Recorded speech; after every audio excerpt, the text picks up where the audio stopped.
Apa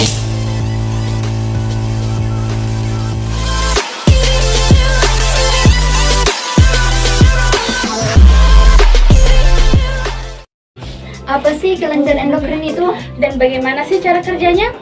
Hai, welcome to my class. Saya Friska dan saya Kurnia. Selamat datang di RX Channel. Kali ini kami akan menjelaskan tentang anatomi dan fisiologi kelenjar endokrin. Namun sebelum itu jangan lupa like, comment, share, and subscribe. Dan jangan lupa aktifkan lonceng notifikasinya agar tidak ketinggalan materi selanjutnya. Semangat belajar!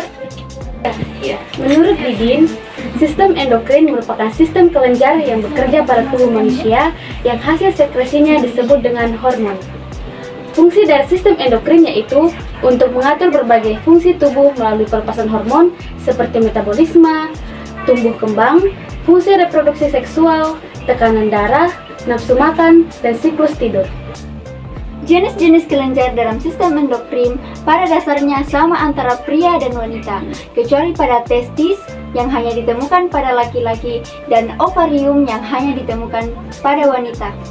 Menurut Evelyn, ada 8 kelenjar pada sistem endokrin, yaitu hipotalamus, kelenjar pituitari, kelenjar hipofisis, kelenjar tiroid, kelenjar timus, kelenjar supraperenalis, kelenjar kelamin pada laki-laki, dan kelenjar kelamin pada perempuan.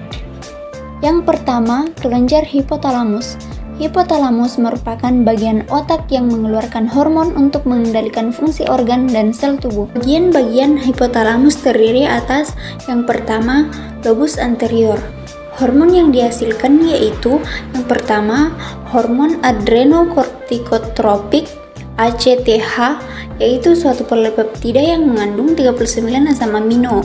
Adapun fungsi hormon ini antara lain merangsang korteks kelenjar adrenal untuk melepaskan beberapa hormonnya ke dalam aliran darah, merangsang kelenjar adrenal untuk mensekresi glukokortikoid atau hormon yang dihasilkan untuk metabolisme karbohidrat. Yang kedua, hormon pertumbuhan manusia HGH atau somatomedin, yaitu rantai polipeptida yang mengandung 191 asam amino. Adapun fungsi hormon ini yaitu merangsang pertumbuhan kerangka dan tumbuh secara keseluruhan, merangsang sintesis protein dan metabolisme lemak, serta merangsang pertumbuhan tulang otot dan jaringan ikat lainnya. Yang ketiga, hormon perangsang folikel FSH. Hormon ini bekerja pada gonad yang berfungsi untuk merangsang spermatogenesis, merangsang pematangan folikel dalam ovarium, dan merangsang hormon estrogen. Yang keempat, hormon luteinizing LH. Fungsi hormon ini yaitu menstimulan pembentukan hormon progesteron. Yang kelima, prolaktin PRL. Fungsi hormon ini yaitu merangsang sekresi susu setelah kelahiran, meningkatkan reabsorpsi garam oleh ginjal pada wanita untuk retensi cairan tepat terjadinya menstruasi, pada laki-laki meningkatkan perkembangan kelenjar kelamin pelengkap dan sekresi testosteron. Pada febrata memicu kegiatan maternal yang tepat bagi spesies. Misalnya pada beberapa burung merangsang sifat mengeram, yaitu kecenderungan duduk di sarang.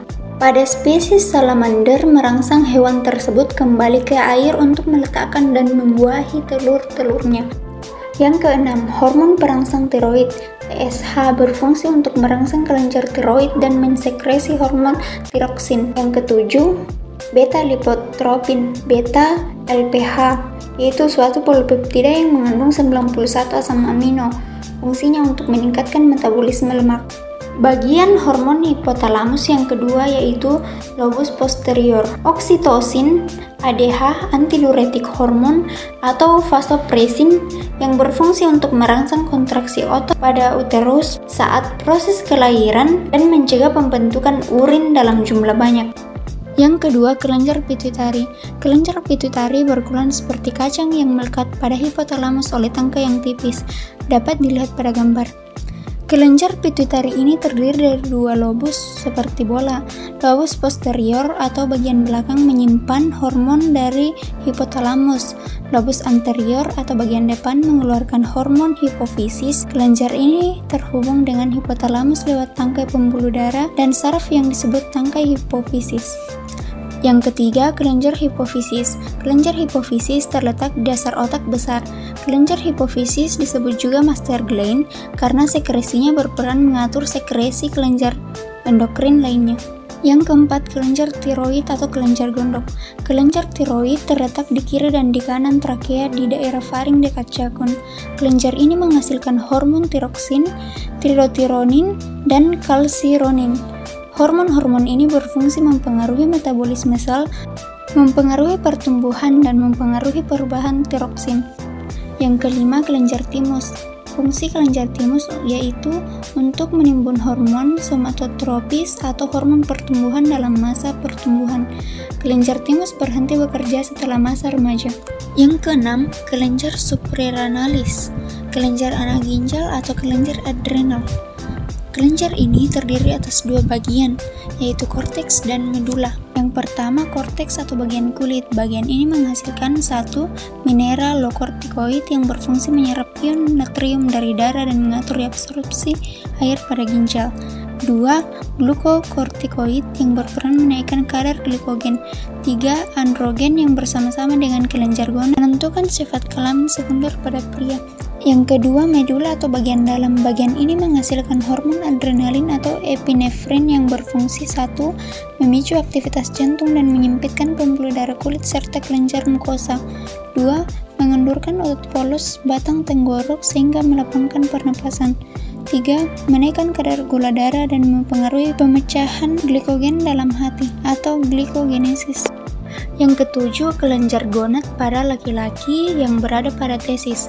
Fungsinya yaitu menghasilkan sperma, hormon androgen, dan hormon testosterogen. Hormon androgen berfungsi mendukung pembentukan sperma, mendorong perkembangan dan pemeliharaan karakteristik seks sekunder jantan. Hormon testosterogen berfungsi dalam spermatogenesis dan berefek negatif terhadap sekresi LH. Yang kedelapan, kelenjar gonad pada perempuan berupa ovarium yang menghasilkan hormon estrogen, hormon progesteron, dan sel telur atau ovarium.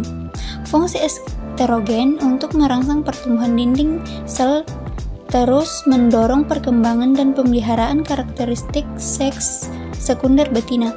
Fungsi progesteron untuk mengatur pertumbuhan plasenta, menghambat sekresi FSH, dan melancarkan air susu bagi ibu yang menyusui. Menurut Evelyn, ada berbagai jenis penyakit pada sistem endokrin. Yang pertama, diabetes insipidus. Yang kedua, insufisien adrenal. Yang ketiga, sindrom ovarium polikistik. Yang keempat, pubertas precox. Dan yang kelima, penyakit Cushing. Yang pertama yaitu diabetes insipidus.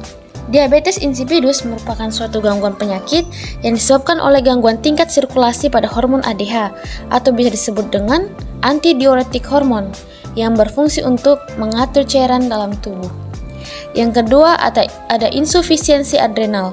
Penyakit ini disebabkan karena kelenjar adrenal merilis terlalu sedikit hormon kortisol. Gejalanya yaitu kelelahan, sakit perut, dehidrasi, dan perubahan kulit. Yang ketiga, ada sindrom ovarium polikistik atau biasa disebut dengan PCOS. Penyakit ini disebabkan oleh kelebihan androgen yang mengganggu perkembangan telur dan pembebasan mereka dari indung telur perempuan. PCOS adalah penyebab utama infertilitas. Yang keempat yaitu abnormal pubertas dini yang terjadi ketika kelenjar memberitahu tubuh untuk melepaskan hormon seks terlalu cepat dalam hidup. Yang terakhir, ada penyakit Cushing. Penyakit ini disebabkan oleh kelebihan hormon kelenjar hipofisis yang menyebabkan kelenjar adrenal terlalu aktif. Kondisi serupa disebut sindrom Cushing. Dapat terjadi pada manusia, terutama anak-anak yang mengkonsumsi obat kortikosteroid. Itulah penjelasan dari materi anatomi dan fisiologi sistem endokrin. Nantikan konten edukasi selanjutnya Hanya di RX Channel. Salam.